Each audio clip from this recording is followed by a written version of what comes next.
Today, we're going to explore something that's both profound and, frankly, a little terrifying. It's a cornerstone of Islamic tradition about Judgment Day, a story about the final journey every single soul has to make, over a bridge suspended between heaven and hell. It's really the biggest question there is, right? What happens at the very end? Well, the sources we're looking at today describe a day of final reckoning. The world as we know it is gone, and every soul that ever lived is gathered to face the music, so to speak. And when that happens, every single path leads to one of only two possible places. All right, let's dive right in. On Judgment Day, the entire universe gets a complete overhaul. The heavens, the earth, they're all replaced. And in this new reality, once all the accounts are settled, there are only two final destinations left for all of humanity. So you have to picture this. It's the moment of cosmic finality. Our temporary world is completely dismantled, and from its ashes, this eternal reality begins. And every single soul, from the very first person to the very last, is brought together to face what comes next. And this really breaks down those two outcomes perfectly. On one side, you have Jannah, which is heaven. That's the final reward, the ultimate goal everyone's striving for.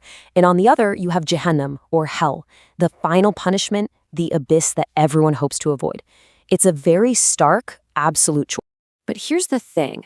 The path to heaven isn't some simple, easy walk. To get to that final reward, every soul has to first cross this mandatory and truly terrifying obstacle. This is where we get introduced to the sirat, or the bridge.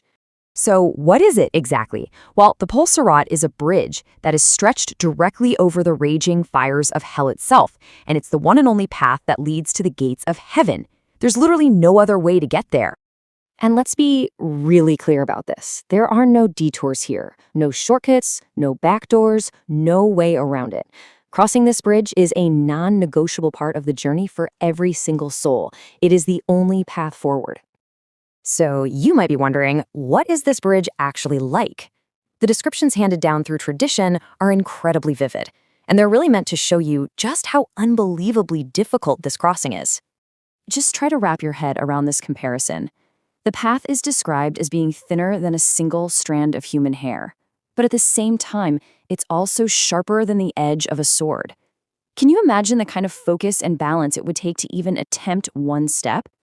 And as if being impossibly thin and sharp wasn't bad enough, the bridge is loaded with other dangers. The entire thing is shrouded in pitch-black darkness. Below, the fires of hell are raging, constantly reminding you of what happens if you fail.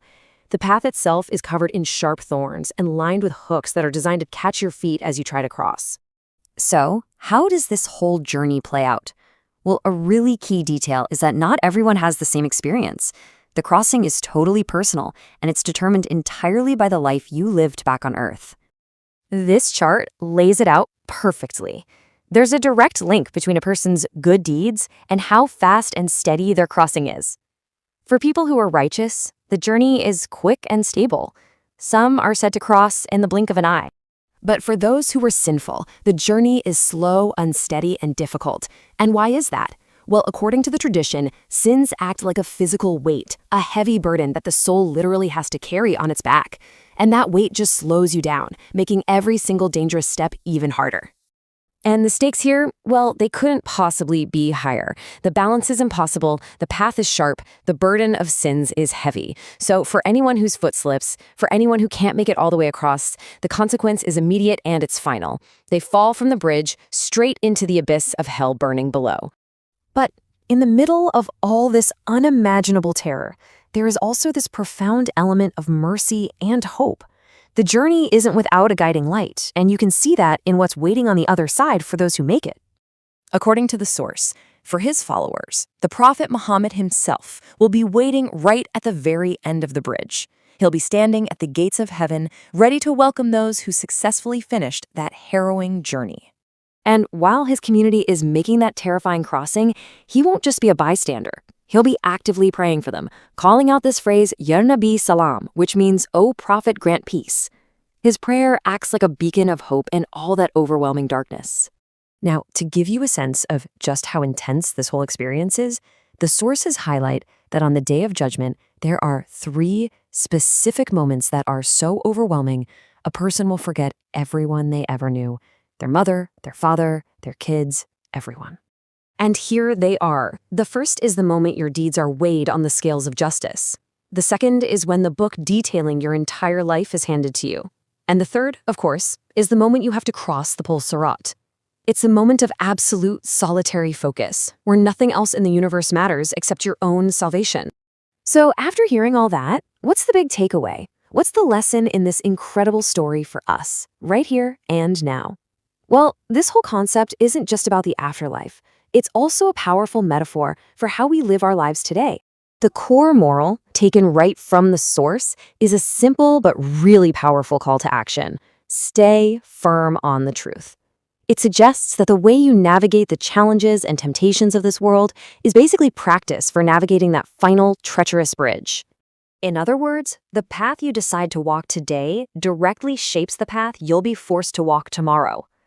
A life of honesty, integrity, and good deeds actually lightens your load for that final journey. It makes your footsteps steady when it matters most. And that leaves us with one last, really thought-provoking question that brings this huge cosmic journey right down to a personal level. If our life today determines our passage tomorrow, then it makes you ask yourself, which of my actions today are going to make that future crossing any easier?